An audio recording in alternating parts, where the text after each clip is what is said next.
James Thurber's My Life in Hard Times isn't your typical memoir. It's not about fame or fortune. Instead, it's about finding humor in the everyday chaos of life. Thurber uses his unique wit to tell stories about his eccentric family and their misadventures.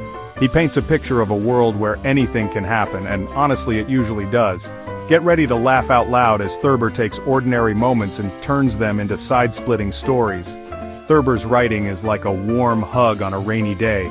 He reminds us that even when life throws curveballs, there's always a reason to smile. His stories are relatable because, well, we've all experienced similar family dynamics, awkward encounters, and moments of pure absurdity.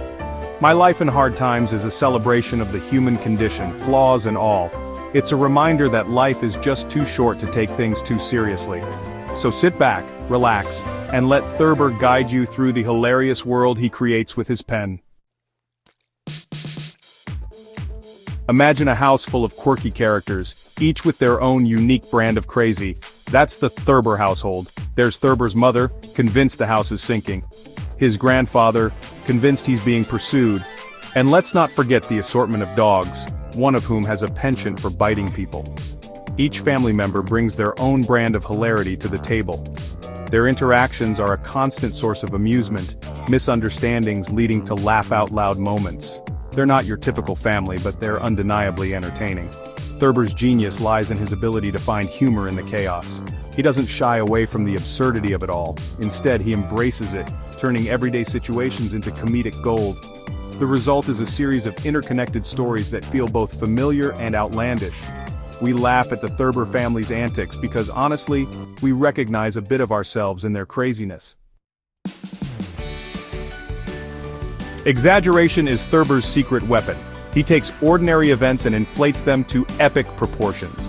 A simple misunderstanding becomes a full-blown disaster. A minor inconvenience transforms into a life-altering event. This exaggeration is what makes Thurber's stories so funny. We laugh at the absurdity of it all, knowing that things probably weren't quite as dramatic in reality.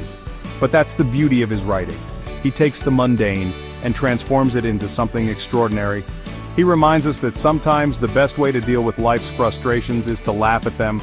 After all, a little exaggeration never hurt anyone, especially when it results in a good story. So My Life in Hard Times is classified as a memoir, but honestly, it's not a straightforward retelling of events.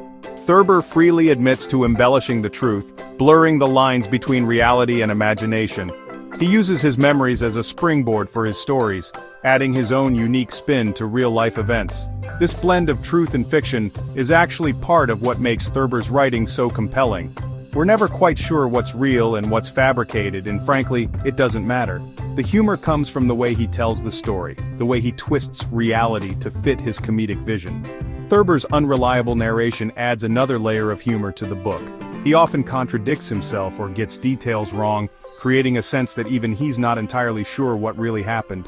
This playful approach to memory reminds us that our own recollections are subjective and ever-changing. My Life in Hard Times is a collection of interconnected stories, but, some stand out as particularly memorable. The Night the Bed Fell throws us right into the chaos of a family convinced their house is collapsing because of a fallen bed. The Dog That Bit. People introduces us to Muggs, the family dog with, a pretty serious biting problem. And The Day the Dam Broke recounts a citywide panic over a rumored dam break, really showcasing Thurber's knack for capturing collective hysteria. Each of these stories offers a glimpse into Thurber's comedic genius.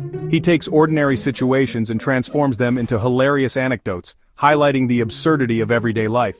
The Night the Bed Fell reminds us that sometimes our fears can get the best of us, leading to comical misunderstandings. The Dog That Bit People teaches us to find humor in the face of adversity, even when it comes in the form of a sharp-toothed canine. And The Day the Dam Broke reminds us that sometimes collective panic can be just as contagious and just as funny as a real disaster.